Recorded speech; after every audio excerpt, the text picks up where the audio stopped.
first aspect of why NEEF and predecessor institutions were put in place is to address that market failure, which I've already said, the access to financial resources by the excluded, particularly the youth, has to be addressed decisively. Number two, promoting financial inclusion. Deliberate efforts. We are in digital era. Masiku anowa, wina wage lightly said, kuti atadzuka anthu ngati achina Julius Caesar atovutika kwambiri chifukwa almost everything is digital. Kwa uzuti Caesar iyi, you are the mighty Caesar, phone yanu ndi avutika kwambiri.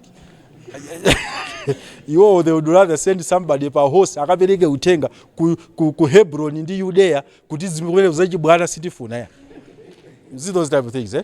Yeah, so promoting financial inclusion in this digital era when it's unavoidable in the digital bus. Scroll down. And arguments of improving government service delivery efficiency.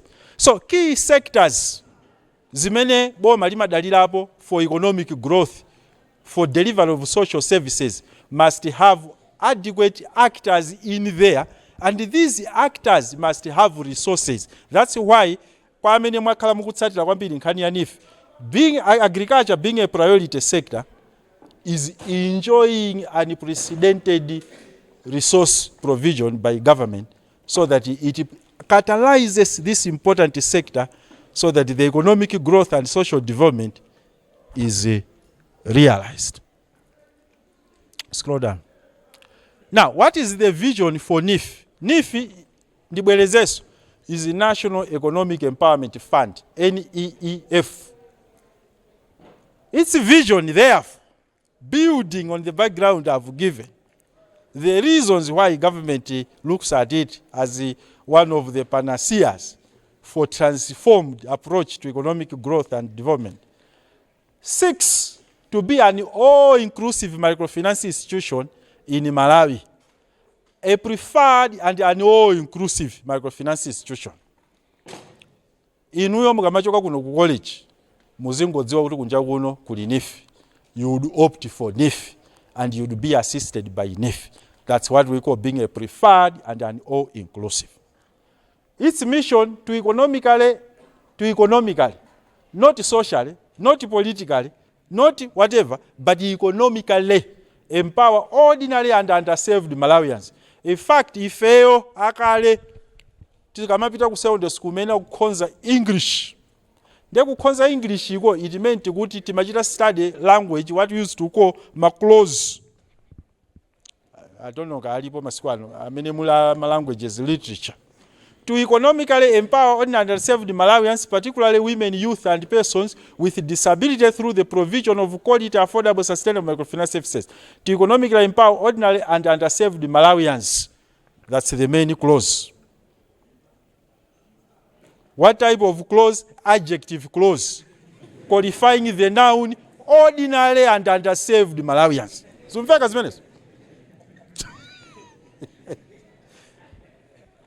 ali pa skulu imene tikachita zimenezo mulibe mule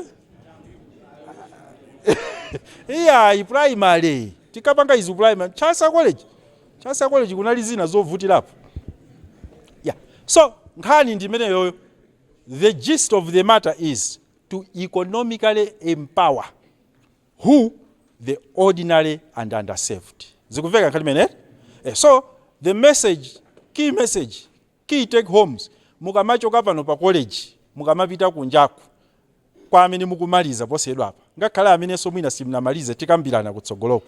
This fund is set to economically empower you because majority of you, the youth, are the ordinary and underserved. Wananchi anthu wamba tizikamba zone the fund is for you. Scroll down. So the operational philosophy, credibility of the borrowers. Nchifage mmamva anthu akulira kuti aya NEEF akuvuta akufuna izi. Credibility, credible. Likadakhala thumba longopereka tikadati ndalamazi zikhale mukangotuluka pa gate pali esazira nimu azitenga. Credibility. Siveka zimeze? Olopa college ngati pano ukamahopera munthu akamavuta ali credible. Zimveka zimezo? Bweraniso mawa kutumiza WhatsApp osakuyankha kulemba ina madzulo blue tick alijani koma kungoti hi akuthamangira ndi hi how are you.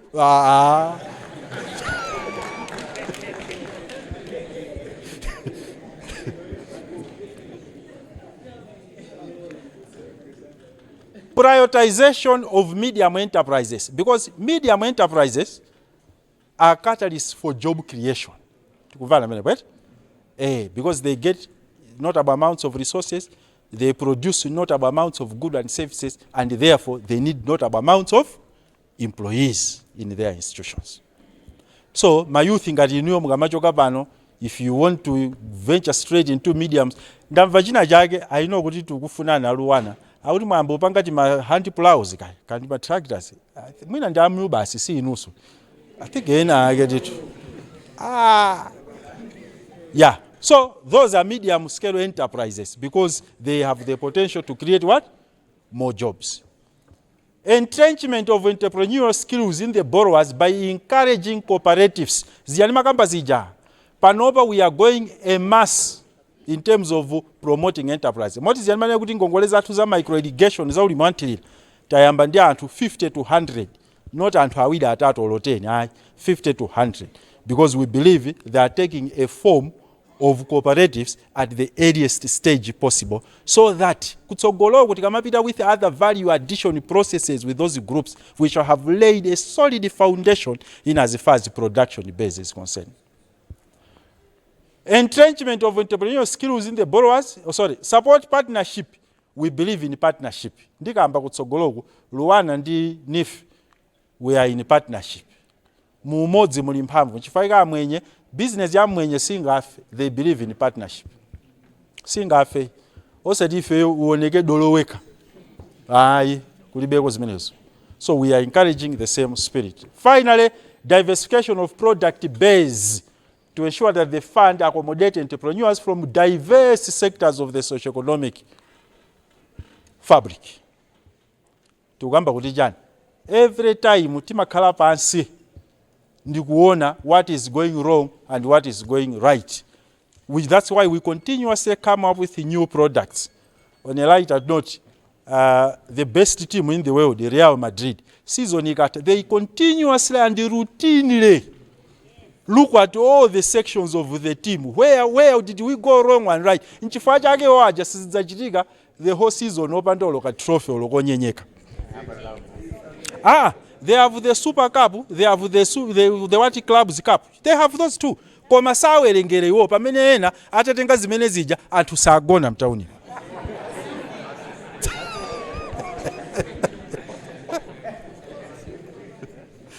Yeah. So financial inclusion, which I've been talking about, is a whole business of making available to individuals and businesses useful and affordable financial products and services that meet their needs, and these are availed in a responsible and sustainable manner. So, when we talk about NEEF advancing financial inclusion, we mean about that, to make available those financial services to you. What is the starting point? This public lecture, to make those services known to you.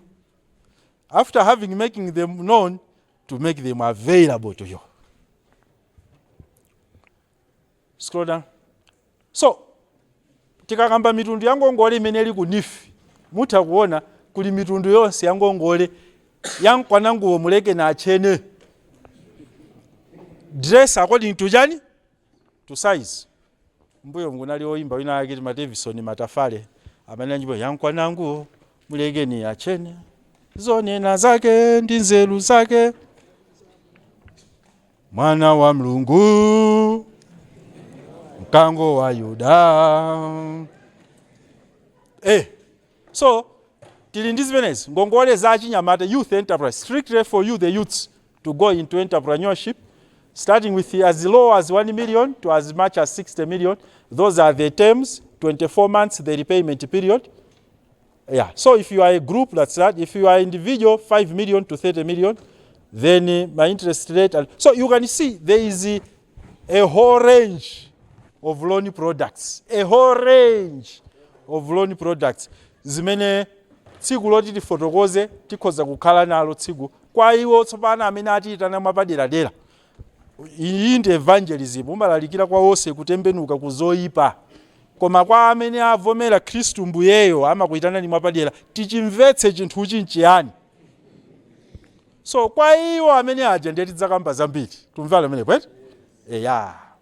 So you look at all those vulcan products for the poorest of the poor amene alibe collateral, sanga kwanitse kupeza collateral. Actually some of the students are in that vulcan category. You know that, eh?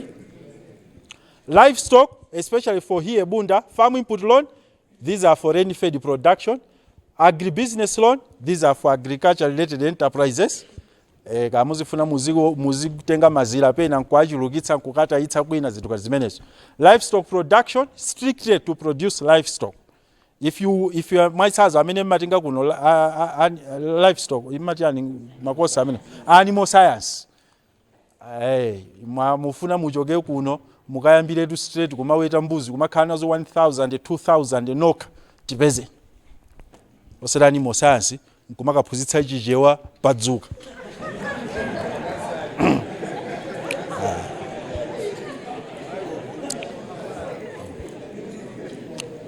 Micro irrigation zijatafotokoza zija amene you already know much about irrigated agriculture and you just want a push. Those are the things we are talking about. Farm produce amene mufuna muzigula mbewu nkumakagulitsa kwina, you have reliable markets. Sugarcane production cooperative. Micro industry, very important. Amene mwaphunzira kuno agriculture engineering yanu, mwaphunzira how to make a juice presser, mufuna kuti mukambe factory yanu yoponda juice. Micro industry, that's what we're talking about, those things. Scroll down. Yeah, so micro leasing, general trading, just other trading, partnership loans, loans. I mean, our partnership, these are loans is many timapelega on agreement. Mwachitsanzo, NEEF ndi LUANAR akuzugwirizana. Kuti ana awawanda achoka ku LUANAR afuna utsekula factory, garanta akhala LUANAR. Tumvala mepe? Yeah, so because of that, apatseni ngongole 10 million tukamba ndiye partnership loan imene zumveka iti. Yeah, koma mukabwera as a group yochokera pabunda nokha, you'll be given the other products. Koma if LUANAR says anifi apatseni awa we will provide what we call limited guarantorship. Mwachitsanzo zavuta 50% sana bweze tidzabweza ndife. That's partnership loan. Osati partnership ndi kuti luwana kulemba kalata lupita ni kunifi hayi timvetsetsepo apa. Koma that guarantorship should be there. So, what are the pillars of the financial inclusion concept which we have embraced and seek to champion among the youth, you inclusive? Number one, we look at affordability of our loans. The loans must be affordable. They must be available either in a group lending model, especially because the poor, madziwa chisisi cha osauka, amadalira mphamvu za pagulu. Kadzona anthu akuyenda kagulu, they are the poor.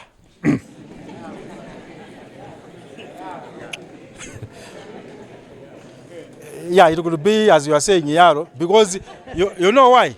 The poor are vulnerable, they are makhala pagulu for protection. Yeah, so that's the whole concept of group lending. To the poor, mukhale kagulu, to cushion each other. Yeah, so that's what we're talking about. Low priced loans, especially by way of our pricing, the interest rates are low. Loan repayment method, we use the reducing balance method. Interest rate is low, we use the reduced balance method. Kuti ululua, interest uzikhala uchepela. Provided closest to the clients as there is a very wide branch network, nchifaikada kutsekulira ni branch pa mitundu. Madziwa zibezo. Branch NEEF pa mitundu pomwepa. Yeah. Then agriculture inputs, which are taken in the form so that we cushion cash scarcity because the government sima kandi ndalama nthawi zonse. So what do? We provide farm inputs so that at least you are on time in as far as the cash is concerned. Sustainability. The clients are offered training before we get the loans. And when ambuyo mamanyozetsa amapweketsa kuti ayi training mutitaitsa nthawi ifeyo ndifakuluwana tili ndi degree in agribusiness ngopanga 6 months munthu wasowa town sakuoneka. Nkhani business ndi ina, right? Theory ndi ina, practical so ndi yani? Ndi ina. Responsibility. Prohibited enterprises are not allowed. Simungabwere ku NEEF kuti niyo mutenge ngongole muzigulitsa chamba. Yeah. Zithu zimene boma silivomera singakupatse. Olo muziwo chamakala, yeah. Zithu zimenezo. Scroll down. So, as NEEF, what is the success story of NEEF? If you look at my figures, they will paint a picture to an institution that has decisively moved forward to increasing financial inclusion, especially among the marginalized, the vulnerable, the youth inclusive. So, mu 16 years, 2005 to 2020, when we had MEDEF, MADEF, and YEDEF, you see the results compare favorably in the direction of NEEF on what has been done just in 4 years. 4 years is just 25% of that tenure. And yet you can see as much as over 230 billion disbursed on the road to 1 trillion by the end of 8 years. Nearly 260,000 clients reached out, which is 3 times as much as many that were reached in 16 years. An average on size of nearly 1 million. 1.2 billion Malawi kwacha available on average in each and every constituency in this country. That's on average. With a collection rate of 76%, kodi mataipa bwanji. Anaina tu katu matataipa ni chitu cha kugulu ama taipa zao zao. Inteni. Yeah, we are at 76%. At the best, timafika 82-83%, especially panopa mene alima kukolola ama bweza kwambiri. Ndiye we are buoyed by the seasonality. So moti mwina tikamakomana chakumapeto kwa chakako chikhozokhatili chama 80% about. So we strive to reach 95%. Government injection 166 billion. You can see from as low as 15 billion that was pumped in the past 16 years up to 2020 to as much as 166 billion. I don't know, that is how much? 10 times, over 10 times as much. 120 outlets countrywide as opposed to only 14 outlets that were there in 2020, and we seek to hit 300 outlets. You can ask justification to Funabo figure 2030, every constituency in Malawi must have their own NEEF loan office. Urban areas in the Azikabo even 4 or 5 in a constituency, because we want to take care of the population density issues. 1,200 staff. Kola amene mabwera kumugwira chito kunifi mnali pa Luana ndanga tayimirira amene tinakulemba ni kunifi. Amene mabwera mnali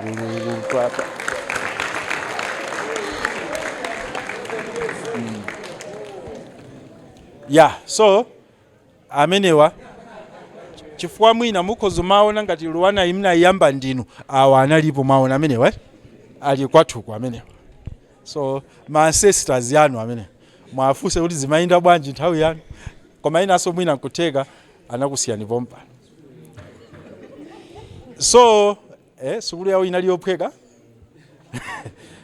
Yeah, age limit tinaonjezera mbuyo mwanthu amatenga ngongole up to 60 years panopa tinafix up to 75 years. The idea is tichite catalyze anthu ambiri incentivize amene they are above 60, they should still be running around kuti azipereka mwayi kwa anyamata. Now, when we talk about equity issues, I know mulanzanga muno, gender studies, even economics, we talk about equity issues. What we have done is to ensure equitable distribution of the national cake. Tidaswa iswa nifija in 2 zones, so that each and every part of the country kupite ngongole za NEEF. One weakness about previous versions of the fund, MADEF, MEDEF, YEDEF, was selective approach, whereby Nima governments had to Malawi kunama kandi inclination. When you talk about inclination, is where the majority of the population favor that particular government or politicians and things of that nature. So in order to block that those barriers, we have segmented NEEF in 2 zones. Some are smaller zones, some are bigger zones. The target is in every zone, in every constituency, ngongoleza NEEF zikale zitafika. So that's why you can see that we have disbursed country-wide. Of course, the element of equity still applies, because where there are more people, their share is also bound to be what? To be more as compared to where there are fewer people. The bottom line is, regardless of where they are and how they are. So those are the proportions, and more encouraging is that kunifi, the biggest population category imeniatenga ngongole kunifi are the youth. They account for 96,000 of the 255,000 clients amenatenga ngongole kunifi, while many is everybody 35 years and above, account for the smallest number of beneficiaries, 65,000, and women are in between at women are the biggest, 96,000, youth 93,000. The disturbing factor, because the capacity of the youth to access and absorb the loans is much lower, they account for the smallest proportion in terms of monetary value of the resources that NEEF has given out. That's the depressing point. So you can see there the youth have only gotten 56 billion, while women have taken 74 billion, and men have enjoyed a whooping 101 billion of those resources given out to NEEF. Scroll down. We have also taken care of geographical patterns, the urban versus the rural, urban accounting for 27% and rural accounting for 73%, with a decisive policy approach to increase the urban share to 40%, because we know that poverty is nowadays increasingly taking the urban dimension, the urban outlook, owing to many youths moving from the rural areas to the urban areas in search of greener pasture. Scroll down. So, repayment. As I already said,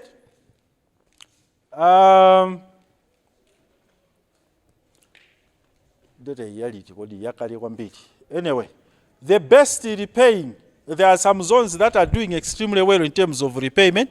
For example, 𝐇𝐮𝐻𝐻𝐷𝐻𝐾 acknowledge kudos to the following. Lower Shile, which is 𝐶𝐻𝐻𝐷𝐻𝐾 and 𝐻𝐻𝐷𝐻𝐵, is at 80-something% for men, and also doing well for the youth, 81%. the poorest performer is the Lilongwe zone. So if you see Lilongwe zone, 65%, 64%, 68%, inuyo ngati kunoku it's South Lilongwe. Ndi kumene kuli 68% in terms of men, and the youth is something around 78%. Country-wide, we can do well in terms of improving the collections to the higher levels of 80%, which we want, up to 90% as it were. So the bottom line is it varies from region to region. Ma factors iso amasiyana. Kuina because of the economy, like for example, madilangati balaka ndi kuina kuli drought, anthu ambiri amavutika kuti abweze ngongole. Koma because now we are going into winter cropping, we believe kuti iyapatsaka chance kambiri kuti they should be able to pick up the pace. Scroll down. So, impact of NEEF. Has NEEF made any notable impact on the country's socio-economic arena? Number one, of late, looking at the past 2 seasons, NEEF has made an indelible mark in as far as the productivity of the country is concerned. In 2024-25 cropping season, NEEF is projected to have contributed 1/3 of the grain you are going to be seeing, courtesy of the NEEF loans. 1/3 of the grain. It's 1.1 million metric tons out of the projected 2.9 million metric tons is Benedict Bange harvest. 1/3 of the tobacco production was financed by NEEF. So for the 1/3 of the production is on account of NEEF clients. So you can see both in terms of food self-sufficiency and security as well as forex earnings, NEEF is doing quite a commendable job. Number two, with the revamping of the agriculture sector by prioritizing irrigated agriculture, NEEF is decisively promoting more friendly agricultural practices that are more attractive to the youth. Chifati uzane zona, inuyo simunga choke pano kumakatunga madzi mkeni kumathirira. But you would rather use the solar pumps and whatever. So that's why itikunena kuti mukatuluka komo ndilotsekuka kwambiri kuti mukayuze ma opportunities amene. NEEF is the main vehicle for employment because over 92,000 youths amene apatsidwa malonzi. You can imagine mwezi akutani if they had not gotten those loans. Situkamba ma youth oti atenga ngongole ndi ali kunchito kwina kwake kapena kuphunzitsa. These are youths that are solely relying on those loans to make their livelihoods. It's probably the biggest microfinance institution in as far as youth coverage in this country is concerned. Ma MFIA na amakana ma youth. Ayi mulinchani, ayi ndinoyenda osakhazikika koma ife timati bwerani tiona kuti chira bwanji kuti tikhale tichite pamodzi. NEEF has also catalyzed the confidence in the ability of the public service to render private sector service like over 80% collection rate simasewera company ya boma because everybody would ordinarily think that being a government body is business as usual. Zona zaget. NEEF has also fostered promotion of strategic partnerships. Panopa, we are one of the institutions that many values partnership kwambiri. Chifukwa we want to set in a culture yonena kuti mutu umodzi suseza denga nzeru zaika anavika sima madzi mutu sungayende alone. If you want to go far, you must travel with others, the partnership. So chifukwa with LUANAR here, we have had partnerships. Ambiri adzachirapo attachment internship and tikufuna ikokereko in a partnership. We enjoy working with 𝒕𝒉𝒓𝒆 insurance companies to cushion our clients from adverse effects of weather and other perils in as far as entrepreneurship is concerned. The commercial other service providers, TNM, Airtel, and so forth. Scroll down. Market relevant policies. NEEF is one institution in many moves with time. Nchifukwa chake even here when we listen to something captivating, we will take it to shape our policy discourse. Because we believe we can't just say timadziwa zonse ayi. Committed funding by the shareholder mujatafotokozera, this government has been very committed ku ntchito ya NEEF. Amayesetsa ndalama zikhalepo, ngati ndalama palibe atichite link to other service providers, ngati mafamu inputs ati makambaja panopa fertilizer amene tikugawa ndi wa smallholder farmer fertilizer revolving fund. Alimi akadzabweza mu August fertilizer alipira. You can see that's a good deal, eh? Increased awareness about NEEF operations. Iyi ndi fund imene yaenda m'masukulu yaenda paliponse aggressively. Chifukwa even kuno tafika kuti anthu mudziwe za chimenechi. Development and reinforcement of partnerships, mujatafotokozera kale, scroll down. Kodi upita kuti ubwereratu. Yeah. Now, in the spirit of fostering the partnerships, what are the potential partnership areas ndi LUANAR kumene tabwera? Chifukwa mati chuluke ngwanjuji umanene mene yakuluma. Kodi inu yozokukhudzani ndi ziti patatha zonsezi? Mimwayi imene ilipo ndi iti? Inuyo ndi NEEF ngati LUANAR ndi ma related or affiliated institutions. Number one, we are considering,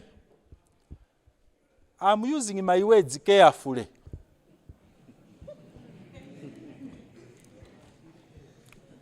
chifukwa as a veterinary policy developer timakhala ndi mawu ogwiritsa ntchito pa occasion iliyonse. So what do I mean? We are considering, ndekuti it's not fine, ndekuti pali zimene tikuziunika. We are considering to partner with the university's crop science and applied sciences department to collaborate with us in the production of seed for NEEF farm input loan and irrigation loans. Amene kunjaku mmango khala simudziwa zimene zili kunjaku, seed kunjaku yavuta kwambiri. We don't have seed in this country. Ngati ilipo ndi patches of seed here and there. Zikumveka zimene? Yeah, so why can't we use LUANAR? Chifukwa we are considering mungakwanitseniyo kulima seed kuti ma farmers mu November, December akamafuna ma seeds for the farm input loan programs idzakhale limo mdziko muno, because the pace which we have taken, we risk using recycled seed and in the process affecting the productivity of our cherished crops, maize inclusive. Number two, we are considering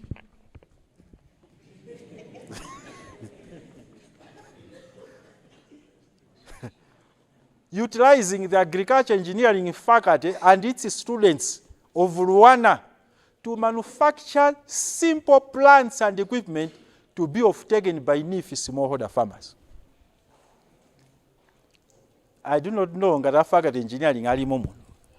Do we have the capacity to manufacture simple handheld plows ma farmers athu ayambe kumagula zimene zizi mu December la?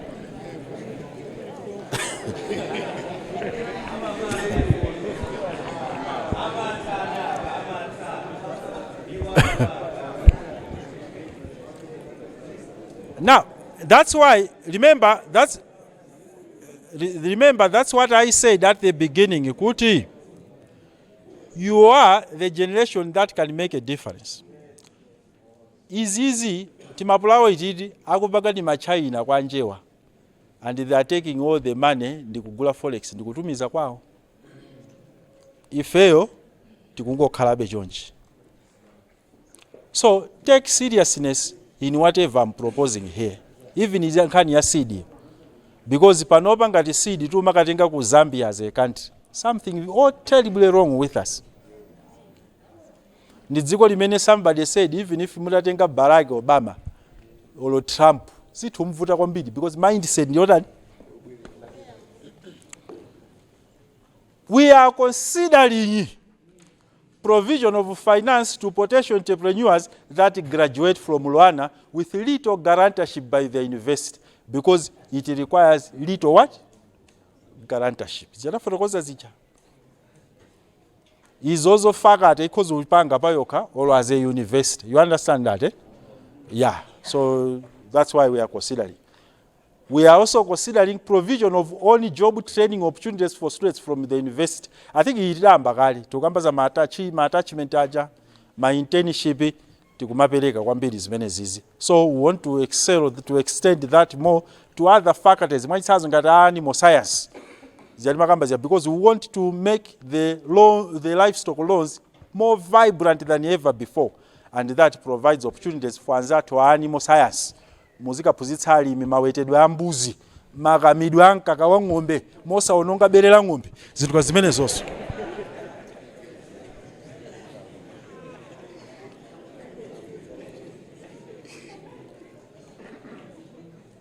Alimo koma animal science kapena mbiri mmaitawa.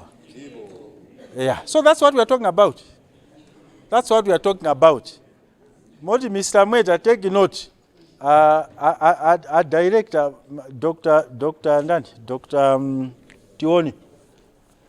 Those who live carried by distinction, the strong credit. Masiwa no matijani zituzanus. Yeah, those who are going to live with distinction, Tipatseni, Tikambe now this particular aspect. Don't send it to us people who read sparingly. Yeah, so we are looking at those type of things. We are also looking at another option to assist and work with LUANAR with research on new channels for service and products delivery. Mujatafu rokozea jama products here and only we must work together to jointly come up with that particular product. Mwachitsanzo product ile meti kuifuna kwa mbili is locally made manure. I think in Dazatu Ajala many is it agronomy or crop science or soil science, something like that. In general. So we are looking at those, even if in the potential to make local manure because the fact of the matter is, I was telling my farmers katimwa wiki mundimanena kuti all this analogy to say kuti wakuti adzatsitsa mtengo wa fertilizer, forget about it. Those are bedtime stories. Why? You don't reduce price ya chinthu chochoka kwina kwake sizimatheka sichako. We can only have lower fertilizer prices if we start manufacturing locally. You understand that? Now, who shall manufacture that? It's the LUANAR, where we have invested our intelligentsia in issues to do with the crop science, livestock science, soil science, and what have you. That and only that time are we going to experience lower prices of farm inputs. So that's why research let's partner with NEEF, the relevant department at PESE, digital collaborate, then we can promote those type of researches. Does Generation Z have a chance to convert vision into reality? Recall what I discussed at the beginning in terms of the characteristics of the three generations, you inclusive, that have lived in independent Malawi. And what we are saying that the very fact that you are exposed and you enjoy the benefits of the digital era, easy access to information, heavy mechanization, and the other aspects, fluidity, cross-pollination of ideas with ease, we are saying that you are the most eligible candidate to reshape the socioeconomic direction that our country has taken. However, transforming your vision into a venture is so dynamic, challenging, and yet rewarding. Understand these words. Dynamic, it means you must always live with the changing times. Challenging, nothing is easy. But in the final analysis, rewarding. Mamillionaire, immediately now ambili ena, maiko akunjao, ndi my young people. They have taken risks. They have chanced on whatever has worked for them. It requires strategic planning, market understanding, brand building, and resilience. And by taking deliberate steps to plan your entrepreneurial journey and staying focused on your long-term goals, you can successfully navigate the ups and downs of business ownership. Sizikakhala zophweka koma zikatheka. Khana ikulu ndi imeneyo. Sizikakhala zophweka koma zikatani? Zikatheka. Scroll down. So while these opportunities may be available to the youth, note that the most successful entrepreneurs don't just wait for opportunities to come to them, but they actively libafuvumaliza. Nandibela nthawi malomo yamba thukulo kutamba tufilimu.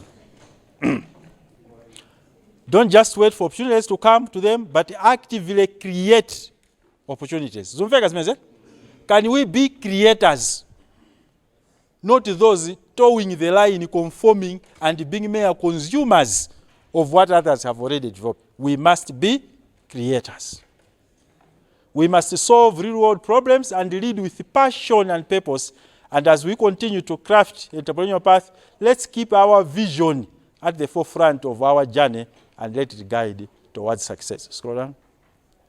So in conclusion, as I conclude, the country continues, as I've already said, to experience low economic growth rate and high levels of poverty, stagnating to being the fourth poorest country in the world. Ndimanena kwina kwake kuti reality ndionena kuti the pace imene tatengayi is a heavy challenge to our sovereignty. Muzidziwa zimenezo? The more the poverty increases, the lesser you stamp authority on your sovereignty. Munthu wopempha alibe mawu amauzidwa olo munthu akuzuza ndikupatsani mawu ndalamayo koma malo mogona kuchipinda kagoneni pa sitting room. Nyumba yako kagoneni pa sitting room. Ukana? Zumveka zimeze? Nkasa adayimba kuti amakuza usadabuka pa chitedze ulibe chani? This is exactly what we are going through. So many people dictating terms for us.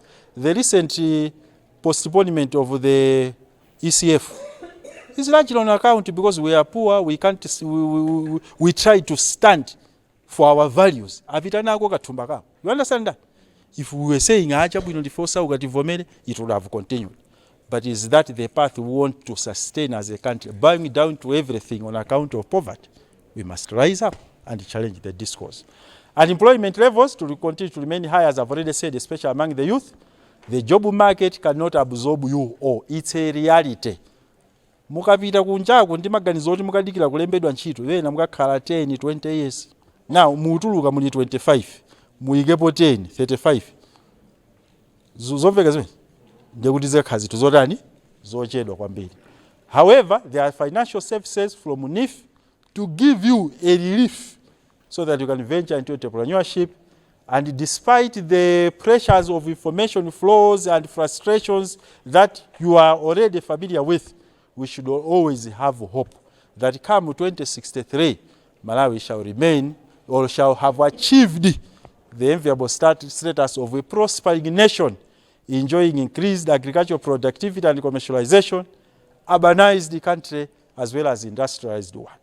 So we must take cognizance of the fact that no future for the youth without their active participation, without sacrifice, without being determined. And an inclusively wealthy and self-reliant Malawi for all is possible. And NEEF is one of those key catalysts for such a vision. I thank you so much for listening.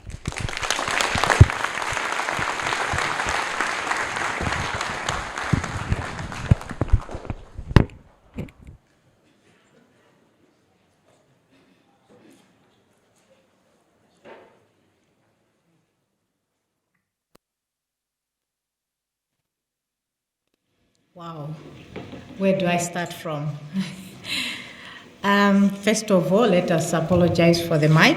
I hope that, I know that he was audible enough and that at the back we were able to hear and also read through the lecture.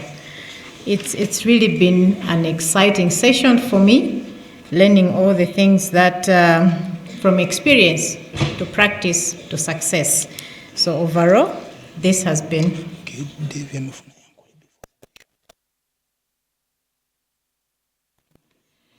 Yeah, so at this point, let me not take your shine, because this is the meeting that you are here to learn from the CEO and others here at NEEF. I want to verify that our mobile mic is working so that we don't have to be moving around much in terms of getting the questions. So thank you very much, the CEO, Mr. Mdyetseni, for taking us through a very inspiring public lecture. We have really heard a lot, but most important of all is the conclusion or the statement that he has said towards the end. It will not be possible if you're not going to move. It will not be possible if you're not going to be proactive. It will also not be possible if you don't get yourself out there. It's going to be dynamic, challenging, but at the end of the day, it will be worth it if you go for it. So let me invite questions at this hour, as we are already behind. I'll be taking 5 hands and then give the opportunity to the CEO to respond. Be straight to the question. Please don't explain the things that he has already explained. Please also don't give a lot of examples, because we know you have learned a lot in your classes. So just go straight to the question, and then we'll give time, because if we spend so much time in explaining the things that we want to explain, that we have learned, to showcase that we are learned, esteemed scholars, then we might reduce time for questions. So I don't know who is helping us with the mobile mic. Okay, so there is the mic that is wired, but it's long enough. So we hope that it will be able to get through across all. If they speak from there, can we all hear? Or it's only going to be, okay.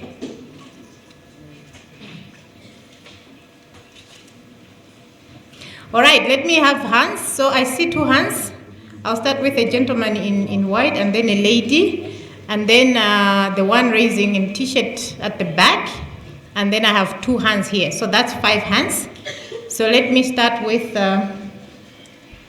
You should encourage them to introduce themselves before the presentation, so they can follow from who asked. So you will bear with us. We are live on Zodiac and other media platforms, MBC, and the Facebook page, NEEF. So to make sure that we reach out to the audience that is here as well as online, we'll have to be moving 2 mics for all of us to follow the discussion. Again, please introduce yourself, your name, and probably the program that you're studying if you're a student, or the faculty that you represent if you're a faculty member. Thank you very much. Let me hand over to the first gentleman. Over to you. Okay, great. I'm 𝐇𝐮𝐦𝐻𝐡𝐫𝐞𝐲. Of course, I'm in 4th year, pursuing Bachelor's of Science in Gender and Development. Mine is just a little, I think, follow-up or a question. Just a few months, we had a public lecture with the Minister of Agriculture, of which there was a question that was lodged during the midst of the lecture. The question was targeting on how you disperse the funds as in line to, in terms of the production of the livestock. Okay. Of course,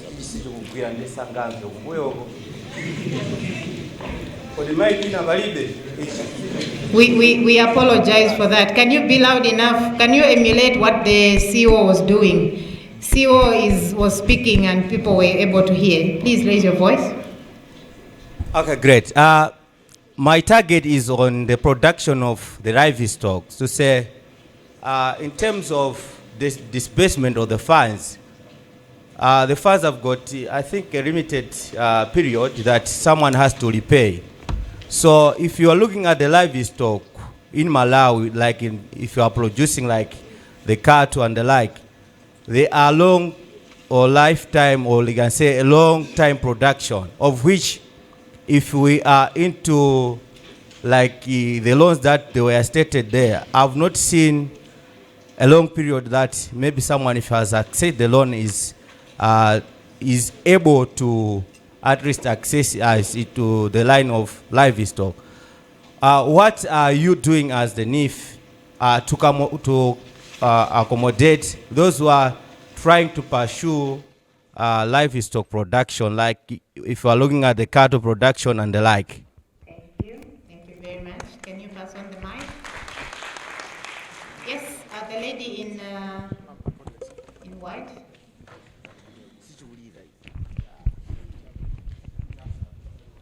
So maybe to also move it fast in terms of us being able to hear, if I pointed you, can you just make your way on the aisles and then you can walk down and try to ask the questions from here for the benefit of everyone. So if you know you were pointed, please just quickly find your way on the aisles. After the then we'll go around.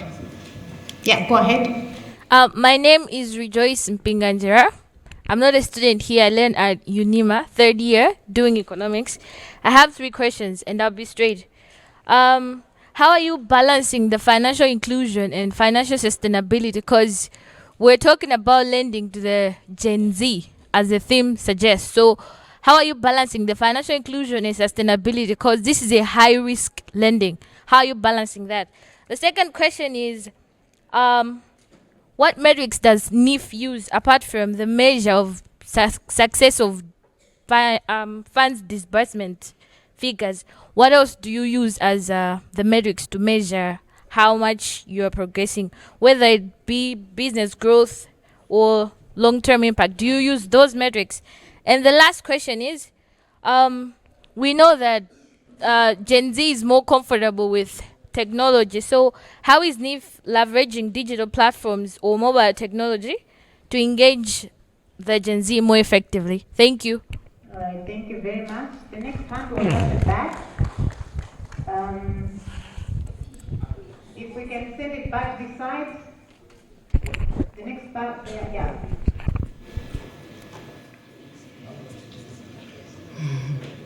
Can we have somebody assist moving it on this side?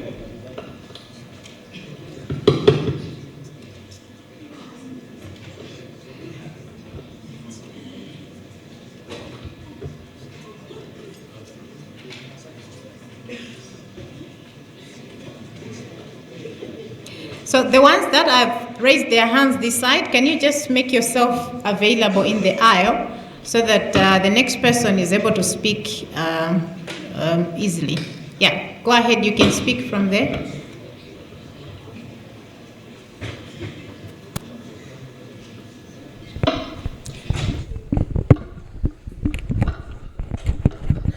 Okay, I'm about to tackle on that question that may be somehow attacking that side.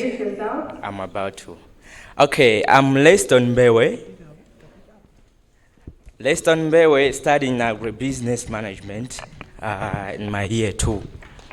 So my question is, we've been discussing about agriculture as the pillar that is contributing much to the Malawi's economy. But then we are talking about GDP contribution in particular, of course. So, but when we look at it closely, the field is now becoming more sensitive to adventure on it and to invest in. So, when we are discussing about this, how is it insensitive? I'm talking about those environmental constraints. For example, drought. So, my question is, how are you dealing with your clients that are maybe being affected with these environmental constraints as drought?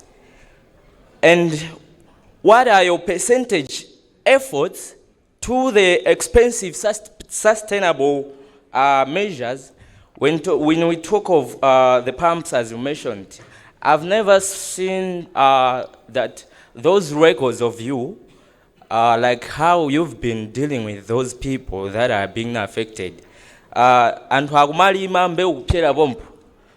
I've never seen you projecting those records. How have you been tackling on those? Thank you very much. So they're asking that you come closer for the audience also online. Stand where he is standing and then at least face this direction so that we are also able to interact with our colleagues who are online.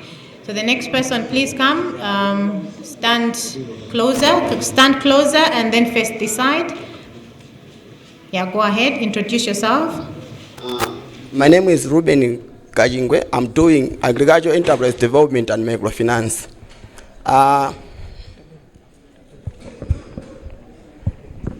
Okay, so I was saying that my name is Ruben Kajingwe and I'm doing agricultural enterprise development and microfinance. My question is on, we understand that NEEF is one of the leading microfinance institutions here in Malawi as far as microfinance sector is concerned. And we understand that we are in a technological world where many things are turning digital. What steps are you taking as NEEF to turn your loan products into digital for easy application and approval so that they can be easily accessed by many Malawians to increase the outreach? And if any, do you have any loan product that is fully or partially digitized? Thank you. Thank you very much. Can we have the next person? Yes, can we come closer and ask the question? So after this, I will hand it over to the CEO to respond. Then we'll get another round of questions. Come closer. Yes, introduce yourself. Good evening. My name is Cleverton Busy, a fourth-year student, second semester, pursuing Bachelor of Science in Agribusiness Management. I have two questions. The first one is, I want to know the collaboration the Office of NEEF has with the regulatory bodies. For example, of Malawi Bureau of Standard, because they have enabling environment, they have the authority to enable individuals doing innovation like production of sugar to venture into the protected market like the one I've said of sugar. As you can see that there is high price of... Okay. The second question is about the disbursement of credit.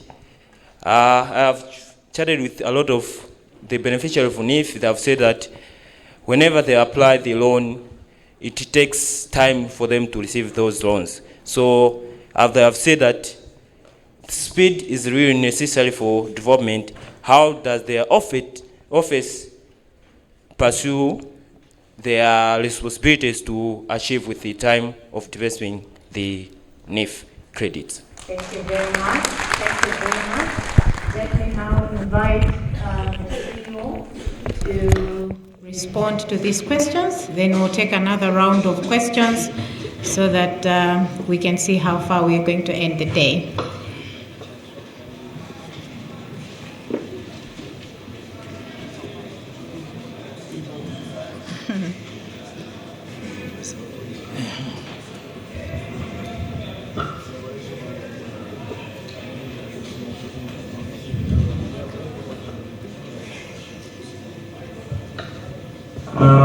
Thank you very much.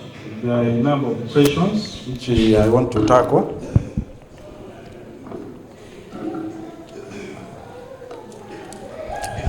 Regarding Uchizi's question on the livestock loans, because his concern is my livestock ngati ng'ombe amatenga nthawi ng'ombe kuti ibereke mwina chaka chathunthu zaka ziwiri kumapita uko ndiye munthu watenga ngongole ku NEEF ng'ombe si kubereka msanga. What we do for livestock loans, tili ndi makatigole pali ngongole zina zimene you can see the loan tenure spans from up to, as you see, you can even get a loan for a day kubweza mawa nzoteka, but the maximum is 2 years ya livestock. So we know kuti 2 years zikozokhala kuti ng'ombe zija zatani zaswa bwinobwino. Koma remember one thing chimene timachita ndichi, timenera inuyo when you are getting the loan mmatiuza the duration imene mutenge musanayambe kubweza. So we agree on that. So mwachitsanzo ambuzi akhozunena kuti ndiyamba kubweza after 6 months. Pamene wang'ombe kuduse ndiyamba kubweza after 9 months. Are you seeing these things? So it varies depending on the enterprise ndi ma risks associated. Koma dziwani kuti the longer it takes for you to start repaying a loan, the much higher you accumulate by way of interest repayments.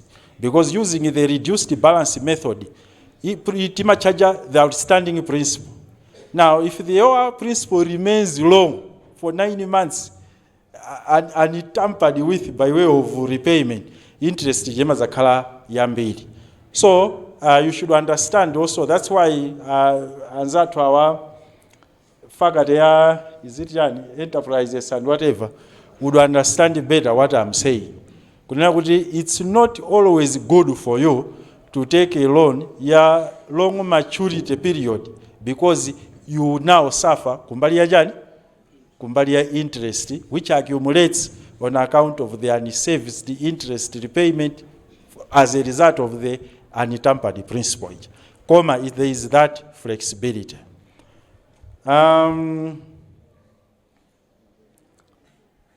Joyce from UNIMA asked the 3 questions. How are we balancing financial inclusion and sustainability? Remember, kunena kuti our domain is the marginalized and underserved.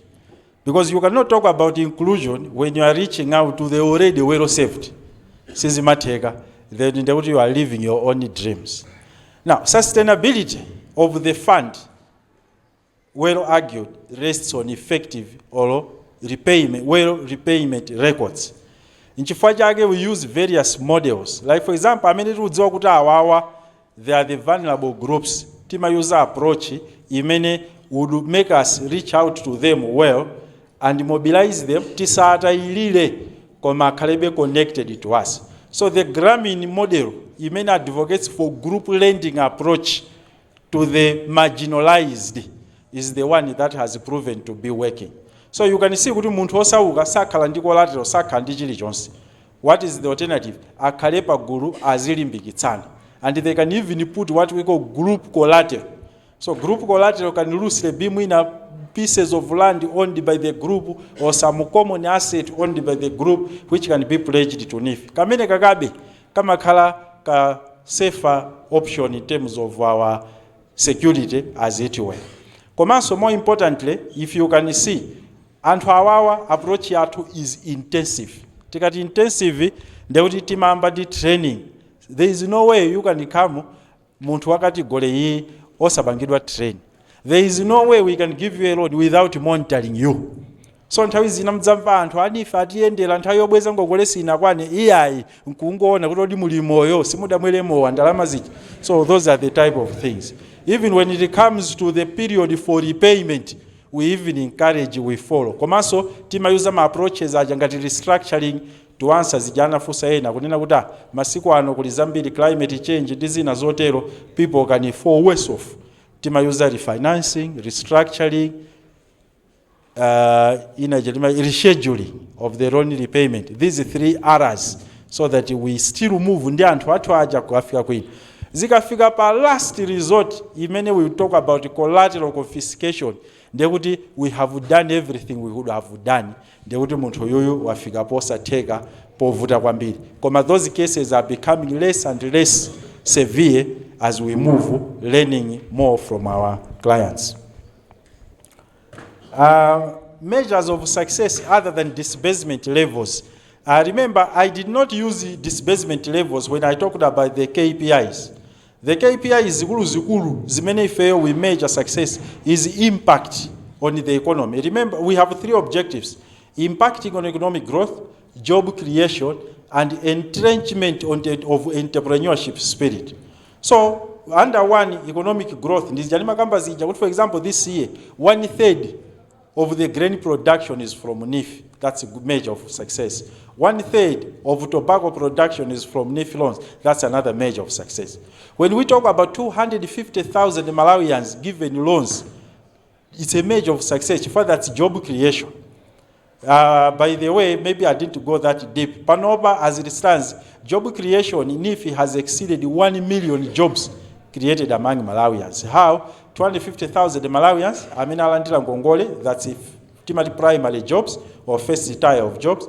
Second line or second tier of jobs or is secondary jobs, Malawi, Alembedwa ndi awawa. We also do studies and researches, and we have established a NEEF client would employ, let me use this percentages, 70% of NEEF clients would employ a minimum of 2 other persons. 30% would employ none or would employ 1. You are getting that? Hey. Now we encourage new LUANAR zijatimati research mubwere mutipangire chifukwa amati story yo dzinenera weka imakhala yovuta koma tinenabe popeza umboni wathu ndiwoona ndiwogwirika umene tafika nawo konse ku Yudeya ndi ku Yerusalemu ndi kutichitira umboni ochuluka.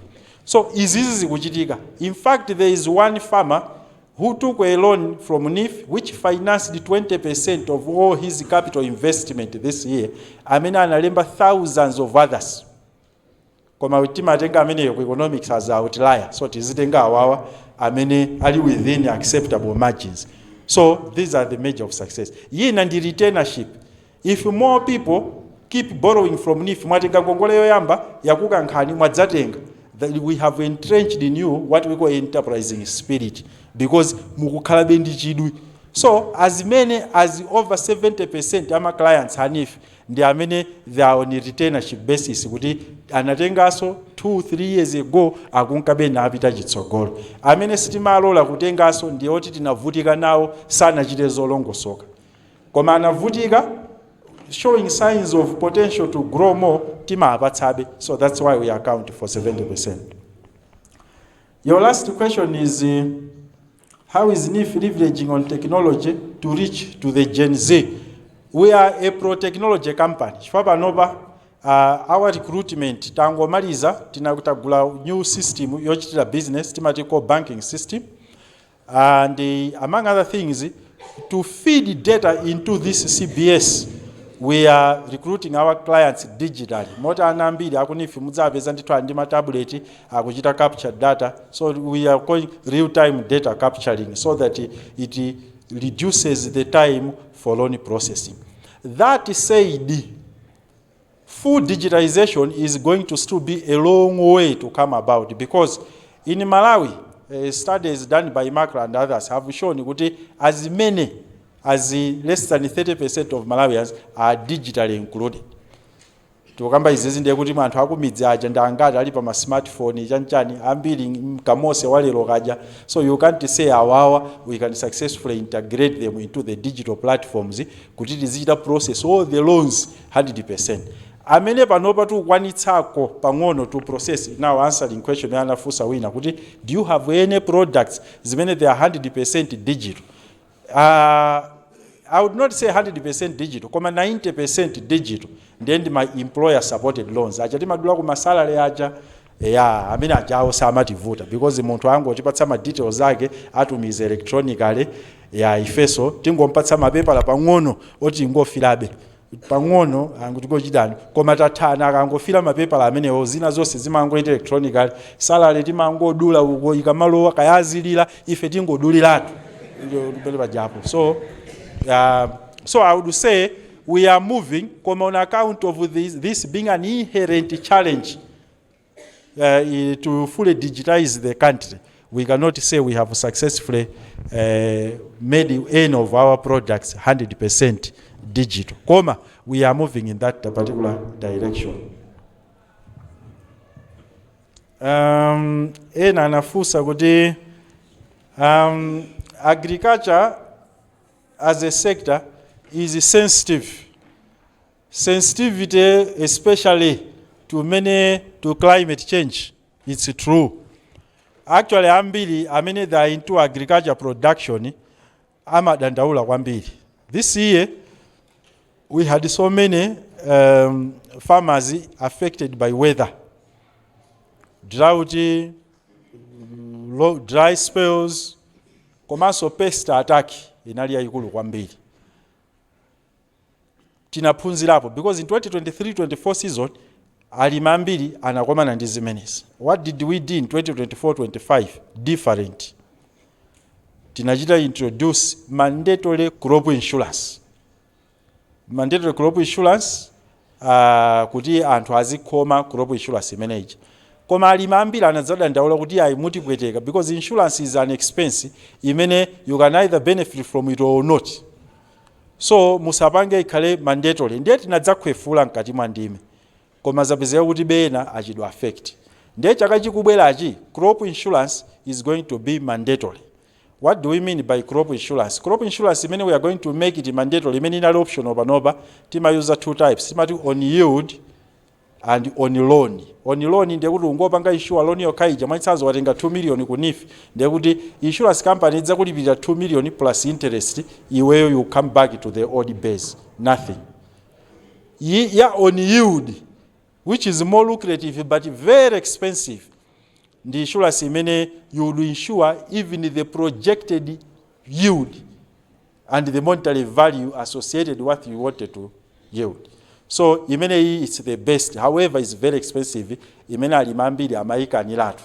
So what we are saying is, if also being we take a risk, but to a particular extent, knowing fully kuti thumba lizipitilira ndalama Malawi, we are proposing kuti the crop insurance or even livestock insurance must be mandatory.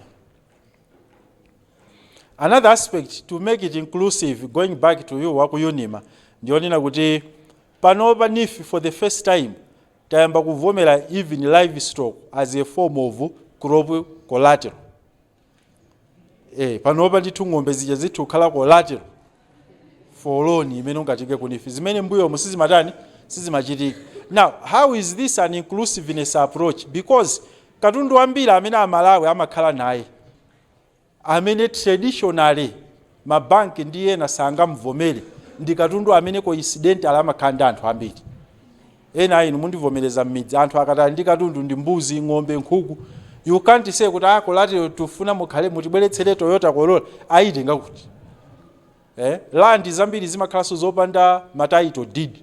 Ife tikumavomera zimene zijazo by way of affidavits and other forms of verifiable ownership documents zimene munthu angationetse kuti zimene jatotengera ngongole. So the inclusiveness approach and agenda taiponyera kwakuya kwambiri kuphedi kumene kuti wina atipeze kumeneko kunde kuti akhale olimba mtima kwambiri.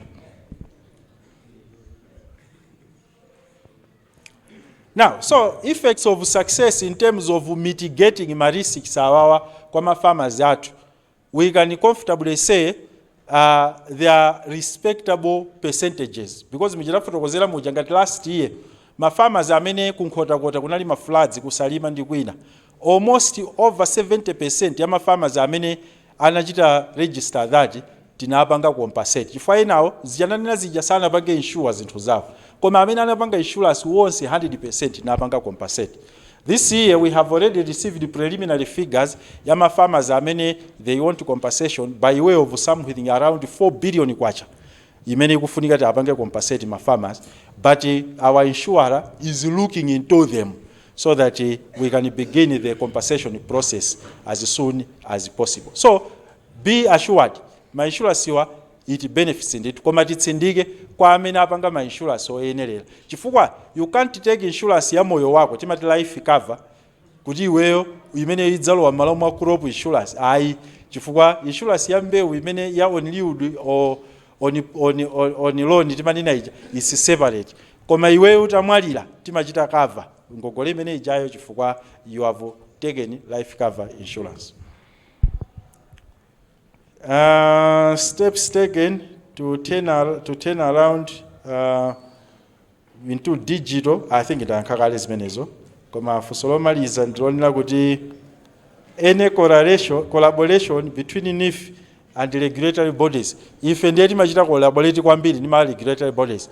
For your information, our main regulator ifeyo ndi Reserve Bank of Malawi. Amene we must subscribe to the standards, regulations and directives zimene wajawo amatipatsa. Koma enawa ngati Malawi Bureau of Standards, yes, pakafunikira mwachitsanzo iniyo mufuna udzatenga ngongole yopanga juice timayitane owajawo kuti akuchiteni assess kuti zimene zija mwakwaniritsa nzotheka tikhoza kupatsani ngongole. Not only that, even in the course of the production of the commodities mwatengera ngongole zija amakuyenderani and they make sure kuti you are living up to those particular standards. So mwachidule pali collaboration yamphamvu kwambiri ifeyo ndi ma regulators amu industry. Ena it's mandatory day to day like Reserve Bank because it's our main line of business. Ena it's as and when the situation it demands for them to work with us. I think 5. Thank you very much. Can you give a round of applause for that? I don't think that's loud enough. Can we give a round of applause? Thank you very much. In the interest of time, I'll take the last 5 questions. And then, wow, that's those are not going to be 5 questions. So what do you want me to do? Okay. So what we'll do is keep the hands up. And the ones that have raised their hand, please stand. So,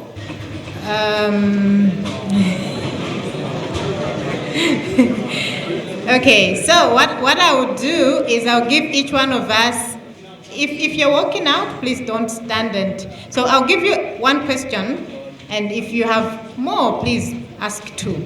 Be straight, introduce yourself. So I'll start with those that are on this aisle. Please don't sit down so that I don't get confused, because those that are standing will be the last lot of questions. Go ahead. Thank you. My name is 𝐿𝐿𝐻𝐵𝒐𝐻𝐻𝒐𝒏, a master student of education policy and planning. The other mic is not there. We can't hear him.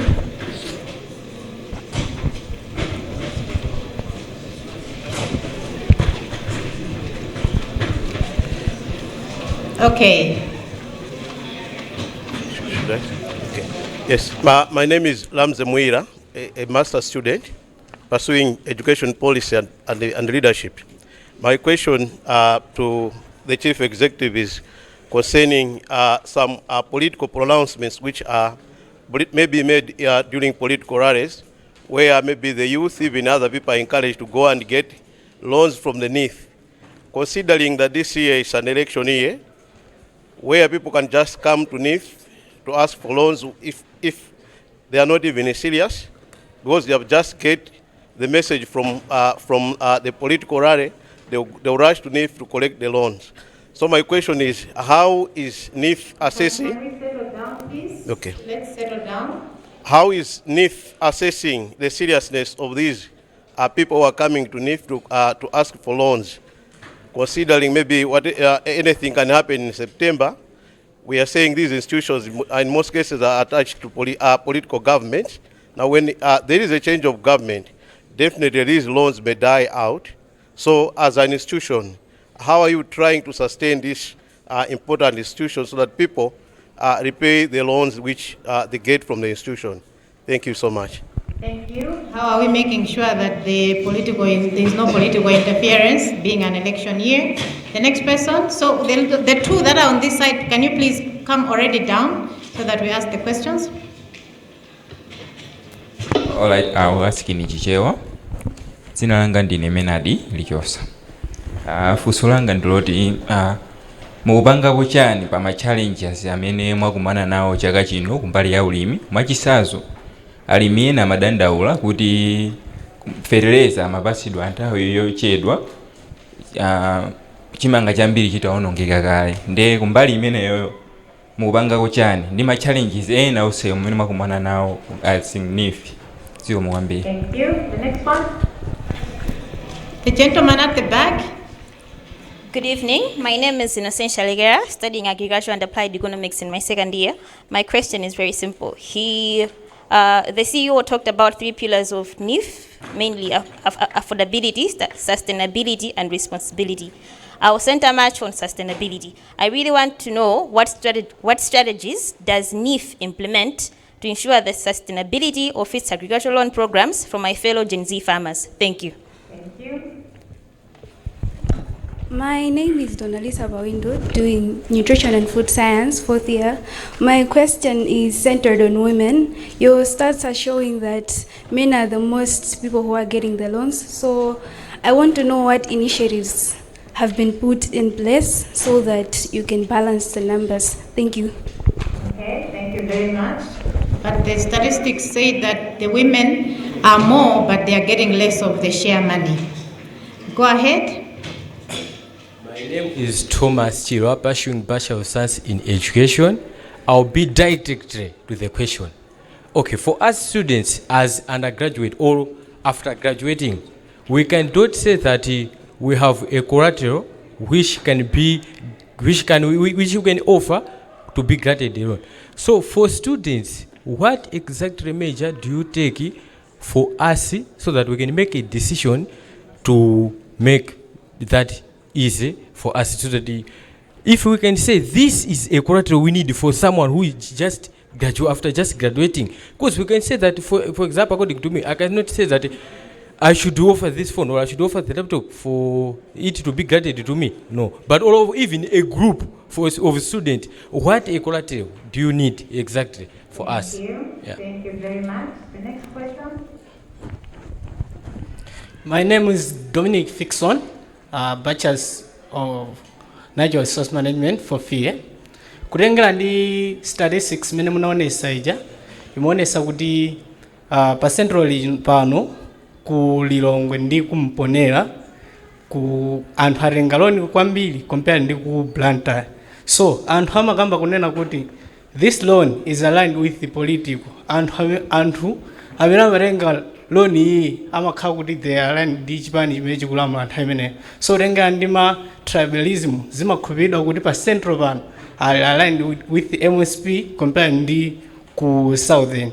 So tenga ndi statistics zikuoneka ngati ku southern atenga pang'ono compared ndi pano. Kodi inu mumapanga bwanji ensure kuti political isapange hinda chifukwa anthu ena sangapange apply loan potenga kuti zikupanga align ndi political? Thank you. Thank you very much. The gentleman on this side, please find your way on this side. Go ahead. My name is Lesford Andrick, pursuing Bachelor of Science in Communication and Journalism. Fusolanga kwambiri ndilokuzana ndi mene munene kuti loan tenure kwa anthu amene amenekera ngongole akatenga alime kumunda noti kudimba.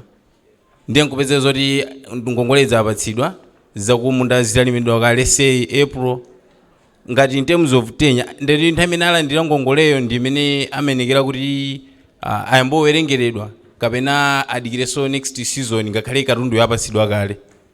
Chifukwa chonena kuti I'm referring kwa anthu kwa magrupu ena kunchinji amene ena apangidwa force kuti apange irrigation chifukwa chonoti zinthu zarani alandira, pamene ena amakhaza kuti irrigation iza kwa iwo sangayikwanisa, as a result production yawo ikhozopeza kuti apanga compromise kuti apeza kuti alipira chani loan. Thank you very much. My name is Felix Mademba. I'm doing Natural Resources Management. I have two questions. One, ndiyokuza ndi kutenga loan for investment. We know industries like Malawi is dominated by foreign companies based on sector mining or my industrialization. Can we take loan? Could we bank invest in companies in Garamena? Could let's say we should be improving on ourselves? Then you know, do they have the projection to improve? Kubanga focus on investment companies in Garamena. Kwa companies yakula kulunga Garamena jao. Muna mage be secured. Kudi itakalo loan sina bweze. You could just go and take my shares at watch. Question number 2. My students are meeting over Baskuba Nova. For example, I myself, tunima projects osiana siana. Ameni no muna mage murakaru mangwa mvesera bangono atakola abuino muna mage muna frogozi ya muja. For example, munagamba onkani ya manyoa komaso ya seed. Ineyo I'm doing Natural Resources Management. Dubanga produce fertilizer. Sinuzori murakaru mvesera ma project osiana siana Baskuba mpano. Muna mage mutoka interested. Kuri muna mage muve ngari sintu mazimezo. Nizoteka kuri tizikupeza niwa projects yatu kuri muna ngozi ngomva jabe. Zakaru zabanga interest then muntu amazibasa ndrama momba adela kuti tizipiriza ma production Garameno. Thank you. Thank you. Thank you. Thank you. Go ahead. Okay, my name is Stephen Malagi, pursuing Human Science and Community Services, year 2. My question is, as we know, here in Malawi, most farmers or smallholder small scale businesses people are illiterate people than those people that run big businesses. So your requirements, there's a certain point you say that a person is required to write a business plan. So these people mostly they fail to write a business plan. So how you limited how NEEF helps such kind of people? Thank you. Thank you. Let's get the last two questions. Okay, ilizina yangu ndi Lucas Sikadwala chaka choyamba pano mabunda. Okay, my question is 2023 ndiri ku holiday time meza form 4 kuna bwela NEEF.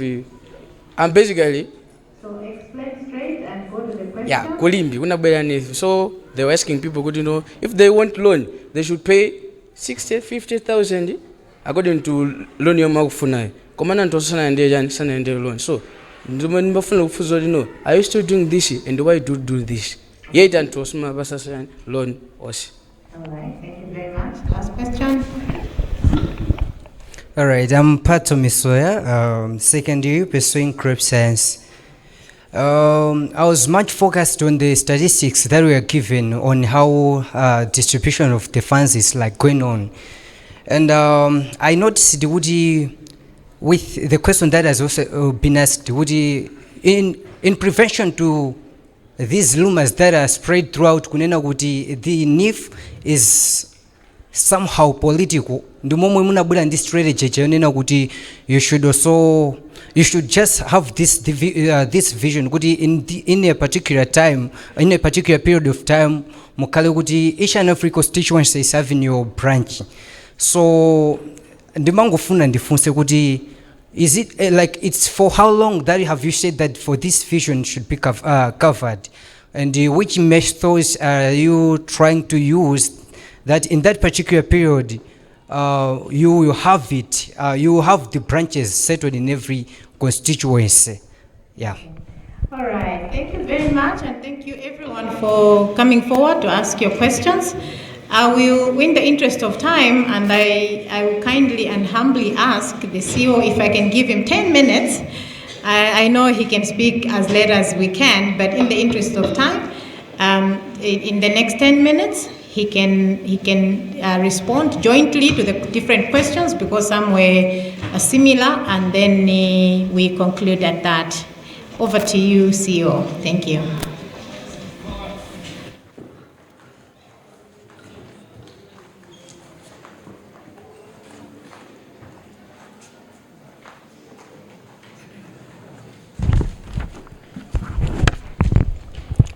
Yeah, thank you very much.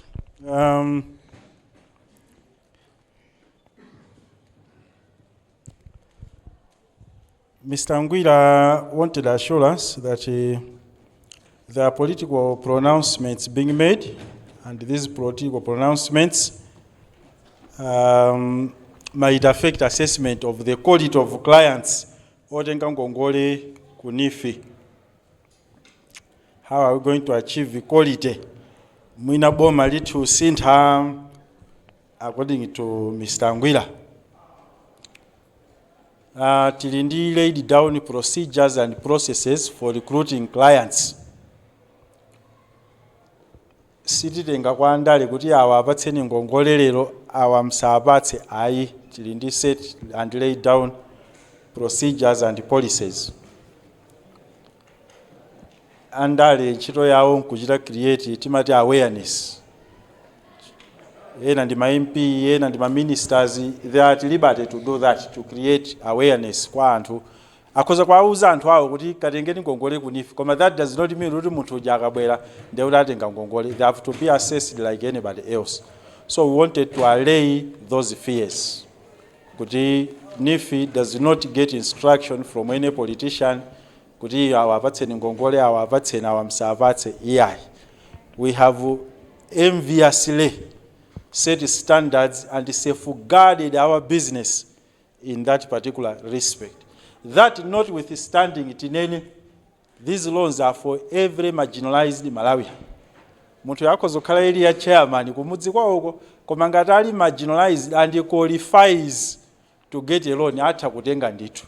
Koma timakhala ndi further assessment timati politically exposed persons, PEPs, they undergo a second layer of assessment. Makamaka awama udindo kuchipani ndi zina timadutsitsa mmenemo. Koma every Malawian can get, we don't get instruction from any politician.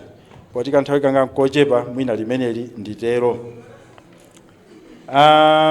Challenges affecting distribution of fertilizer tikuyamba mochedwa. We have learned what we are continuously learning. Tikati continuously learning ndiye kuti mwachitsanzo chaka chino tachita mapulani onena kuti farm input loan tiyambe kugawa pa 1st September. Last year tinachedwa chifukwa kugawa fertilizer kuja it was an afterthought. Boma limanena kuti tipereke ndalama. Koma tiona ndalama kuboma zuchedwera mochedwa ndiye kuti alimi ambiri akadavutika. What we opted for is to give those willing fertilizers. Fortunately mvula inamba somochedwa m'madera ambiri m'Malawi January amakhala akuzala. Moti fertilizer ambiri tinamugawa mu January, and according to many farmers, over 90% ama farmers athu, that time was timely. Koma tiyamike ndi zinachitika chifukwa cha nyengo. So fertilizer was on optional basis. Palibe amene tinampatsa fertilizer mochedwa chifukwa timanena kuti it's an option, not a must. So mwachitsanzo munthu ngati adalandira fertilizer kwina wake February ngati kuchitipa amakhala akuzalabi kukalonga I was there in February anala akulima kumene minda yambiri. To them that was still timely. Tikumvetsetsa because mvula inali sanadani isanagwe. Now munthu akanama kuti ndipatseni be fertilizer, it's still timely. Siti mankanize chifada chita apply chani ngongole koma later on yo jamata ndofuna ndikatsire kudimba ndidzakwitsa ntchito chaka chamawa, which was against the policies mene tinali nazo. So anthu achoncho that was an acceptable practice. It was cheating on their part. So this year titsindike tiyamba mofulumira kwambiri September so that many people get the fertilizers on time. Strategies, I think linaliyankha kale kwambiri ma presentation yanga kuti my agriculture loans will be made sustainable, especially to Generation Z, by way of one, the cooperative approach, so that they can nurture the concept of loan management, management of agriculture practices, and in the process build their own capacities. 2-3 years they can get the loans as individuals. So akuyamba pagulu to build that resilience in them to learn. Number 2, muchakamba kuja kuti intense follow up. Chifukwa ndalamazi mwachitsanzo tiuzane zona. Ena kuti akagwire million kakhala koyamba. Mwina ena akhala akugwira ali pa college tiyamika ambuye chifukwa chimenechi. Koma ambiri kakhala koyamba. So kungoona dzina la million zizikakhanga ndalama zambiri, before you know it ngongole yaonongeka. So it's the sustainability way is by way of one, the group lending approach. Number 2, training them kuti akatinga ngongoleza azigwiritsa ntchito bwino moyenera. Number 3, monitoring and following them up. Lastly and more importantly, continuous lending to them upon successful repayment of the previous loans until akozuchita graduate ndikukhala paokha ndikumatenga ngongole zikulu. By the way, we start small. Mukabwera inu anthu 10 sitingakupatseni 250 million. The next thing itipeze kuti galimoto yakugundani musewu. Koma what you must do is gradually mpakana mukhozofika potenga ngongole zikulu. Ndiye kuti 10 years from now, Madam Convener, tikozokhala ndi anthu amene aphunzitsidwa by way of entrepreneurship, komanso they have been well capitalized in the process, and then we can build that generation. As a women, I think what I said is in terms of numbers, women in Dambili, in terms of the amount gotten is less. Hii lesson yake ndio nina kuti azimaya ambira akabwera kumabwera nditi ma business tingona as opposed to men. Now what are we supposed to do? To work with the capacity building agencies amene amachita focus kwambiri on women, komanso other actors of goodwill, including training institutions, to build more capacity mazimayi wakuti akamabwera azitenga ngongole zikulu to match or even beat the men as it were. Koma kuno kubingi kwayambirira, we should accept that particular pattern kuti izikhalapobe, because the women wakabwera malingati needs yawo akumatenga ngongole zambiri. Ndiye NEEF simakakamiza munthu kuti afuna 1 million aya kumatenga ni 5. nanga akavutika kudzabweza zikhala za mtundu wani. So let's accept the growth path. Just like youths, women are also growing, most of them. But the most encouraging thing is they are more resilient than men. What do I mean by resilience? I'm a Pirira business, I'm a 𝐷𝐶𝐻𝒤𝐵, and they repay so that they get again another loan in the days to come. Students don't have collateral. What measures are there to accommodate them? Mujafroze mujataika ngongole ya vugani ya 𝐿𝒕𝐿𝐷𝐸 imene imambira 150,000 malire 1 million. Mukhoza utenga ndi imeneyi. Mukadzafuna 2 million 3 million ndiye kuti mukhale mutachita graduate mwachita accumulate asset base imene kani stand for you as collateral. Ngongole ya vugani imakhala m'magulu muja ndafotokozera muja. Uku nkuyamba kuphunzitsana. Inu yonse mungabwere simunagwirepo ndalama simunachitepo business mudzambe utenga 100 million. Chifukwa mikumbukira ndalama azinza dziko. Inenso ndili pano have the responsibility a custodian of these national resources. There I can't be that careless kuti awanda anasulu afuna ndalama zambiri nkuwapatsa.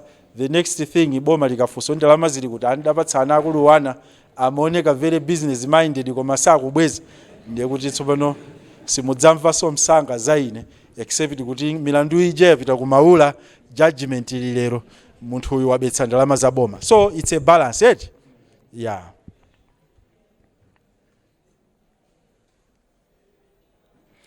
Ngongolezi zioneka kuti kwatenga ambiri anthu aku Lilongwe ndi Mponera kusiyana ndi anthu aku Nsanje ndi ku Blantyre kusiyana ndi anthu aku Chitipa. Funso lobwezera anene utenga zambiri ndani?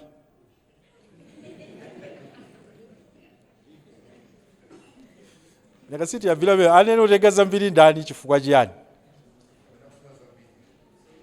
Amene afuna zambiri ndiye awawa anafuna zambiri pa nthawi imene. So timvetsetse on a more serious note. Ngongole za ku NEEF zimatengedwa on demand. It's demand driven. Now the biggest demand ya ngongole zathu ndi agriculture loans. So mutha kuona kuti Lilongwe, Mponera, Mchinji, these are people that have large pieces of land. Number one, tichita acknowledge that. Remember ndimanena kuti tagawa 235 billion kwacha mungongole, of which in excess of 120 billion zapita kwa agriculture. Tumvala mebet? The other portion ndi imene yapita kuma business. So if you remove agriculture, mukhoza kuona kuti if mukambochita analyze general business loans, the South claims a large share. Chifukwa chani? Naturally ku South amakonda ma business as opposed to agriculture lending because malo kumene kuja kulibe ndi zina zotero. So mukamachita analyze the way the resources have been spread, muziyangana various dynamics in those particular respects as it were. Again, another important element imene muyanganire ndionena kuti Lilongwe is no man's land. Mukulilongwe mukhozubeza munthu wakulikonse. Such that even anthu apa Central Region nawonso timavutikana amanena kuti mukamachita analysis ya the way the laws are spread muzichotsamo Lilongwe. Chifukwa that one is an outlier. Ndibwerabe ku econometrics konkuti. Lilongwe you can't say ndi anthu ka mwina ndachewa ka IMCP or whatever. Lilongwe is for everybody. It's no man's journey. It's no man's land. And Lilongwe mo to date mwalo wakale in excess of 30 billion. Just that Lilongwe town, urban, we should be very clear. Zikutumikira mitundu yosiyana siyana. Another important thing ndi nene iyi agriculture lending. Minda imene ili ku Kasungu, Lilongwe, Mchinji olimaga from all parts of the country. Koma akatenga ngongole ija sitimane kuti iwe ndi wakurumpi ndiye kuti ngongole iyi tiike pa rumpi. Timapereka ngongole timaichita record kumene au ichita business. Zumveka zimene? So Mr. Angwira from Mzimba ali ndi munda ku Kasungu atenga ngongole ilowa pa Kasungu. Zumveka zimene? Yeah, so these are also other dynamics. So analysis yoti ngongole yapita kwa chipani chakuti kapena yapita kwa mtundu wakuti kapena anthu akuti would be so flawed without looking into the parameters amene NEEF imayang'ana and how it captures its loans with regard to ma origins kumene anthu atenga ngongole zimenezi. Koma the bottom line is we must make sure kuti every constituency kwalowa ngongolezi. Chifanga khala anthu atapanda kuzifuna constituency takakamiza atenge kobe because it's their share as well in the national cake. Zumveka zimeze? What happens to tenure of loans if people get the loans and were forced to do irrigation? Palibe pamene tinankakamiza kuti ngongole watengayi panga ulimi wanthilira kapena munthu amene akutenga ngongole ku NEEF titsindike chimenechi akuitenga pacholinga chimene ngongole ikuperekedwera. Fertilizer amene tapereka kwa anthu amene akuchita ulimi wanthilira ndi wa ulimi wanthilira. Amene tidawapatsa wa ulimi wakumunda ndi wa ulimi wakumunda. Amene tidawapatsa kashi mu Epulo atatenga ngongole ya ulimi wakumunda ndi ya ulimi wakumunda. Chifukwa ngongole ndalama zikachedwa ku NEEF ndife institution yabwino kwambiri. Inuyo mapanga apply last year. Mwina ndalama tinalibe nthawi imeneyo. Chifukwa chanti makhala opanda ndalama nthawi zina. One, chifukwa choti timadalira government funding imene mwina sibwera nthawi yake. Two, timadalira ma collections imene mwina anthu ena sabweza mu nthawi yake. Zimene zimachita affect our liquidity levels to turn over those collected funds to loans to other groups. Now, ukakhala kuti iwewe unapanga apply ngongole padutsa nthawi yoposa 3 months tisanakupatse.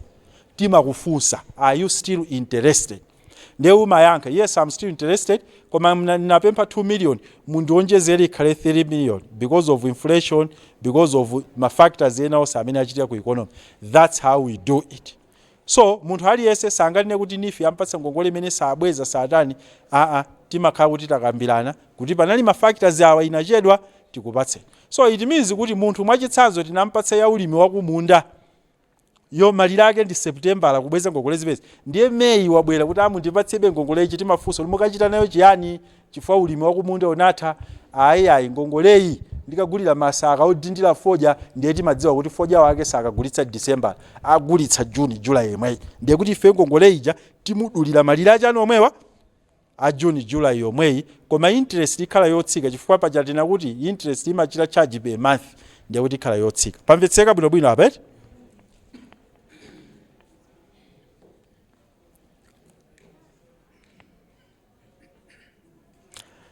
Kodi munthu akhoza kutenga ngongole ku NEEF akagule mashare ku company ina akachite invest kumene gogo ndiye ifeyo tizilimbana ndi company imene ija nkumadikirira kuti iyeyo alandire mashare. Iyaya bali sititero iyayo. Inuyo muchite business. We are empowering you. We are not empowering a company already established. Zumveka zimezo. It's not our business. Aja akatenge ngongole ku bank. Iweyo tukupanga empower, growing you from the roots. That's our business for now. Kodi mukhozungu atenga project ya student ikakukomerani nkuipanga fund atengere ngongole. We can only do that under partnership. Chifukwa project is a research. Tudziwa zimeze? So research imakhala ndi probability of failure, probability of success. Now, our risk taking is moderated as an institution. Tuvala mebe? We can't invest mu chinthu cha 50-50. So the percentage of success must be very high. So itakhala kuti technology anu ija ndiyotheka ena adayiyesa kale ili already on the market muthu utengera ngongole. Koma osati ife tithandizane ndinu tizibwera kuno kuluwana kodi lero mwathirira mpira wanu uja zimene zife sinafike pa level imene. Anthu ali illiterate and they require ujeni kodi matani ma business plan ndi zina malone officer athu ntchito yake nkuphunzitsa kuthandiza kupereka ngongole kutsatira ngongolezo kuzitolera ndi kutseka ngongole mukamaliza. So anthu amene ali illiterate amathandizidwa ndithu kalembedwe ka business plan. Kungoti tipamakhala cut off point amatha kuwuzira kuti apeze munthu awalembere chifukwa chone kuti detailed business plan ndi ntchito yapadera timvetsetse zimene zeti. Imene sotsopano iweyo ukamalemba it's like kuuza aphunzitsi ako kuti akulembere mayeso ndiye kuti alemba with vested interest. Zimveka zimeze? So ifeyo tufuna client yu tikumpatsa capacity. Osati capacity khaleso ifeso iyayi. So titomuuza pezani munthu huyo timulangiza business plan timalemba chonchi kalembereni awo. Sitilolaso by the way loan officer kulandira ndalama kuti akulembereni business plan akatero ntchito yeyo yatheratu. Titsindike pamenepo olinuyo mkadzabwera nkuchita zimenezo idzatha tsiku lomwelo ntchito. Tidzachita kutumizanso a polisi akuthamangitseni kumene muli. anthu amauzidwa kuti apereke ndalama ma 50,000 ma 60,000 koma ngongole sanatenge. We have to verify ndalama imene amapereka munthu ku NEEF timati processing fee. Timvetsetsa pamene I hope alipo akulu amene achi processing fee.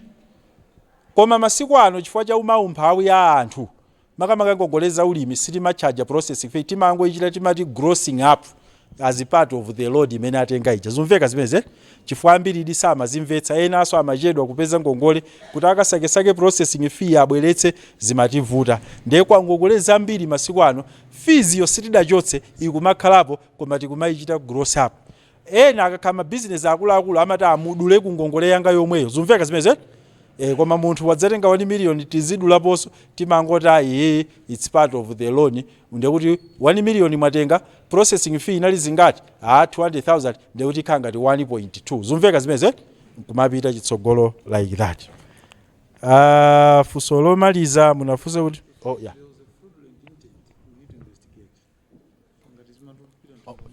okay. Akundi unikira sopena kunena kuti ngati munthu it's a case of kola alipo akulu amene muchifamina tuvutika mkweka funso ya eni akapita ku front alipo chabwino if there was intent to defraud kuba chinyengo chiphuphu timvetsa zibeleze can those cases be reported? Mujalimanena kuti we have gone digital tili ndi page lathu la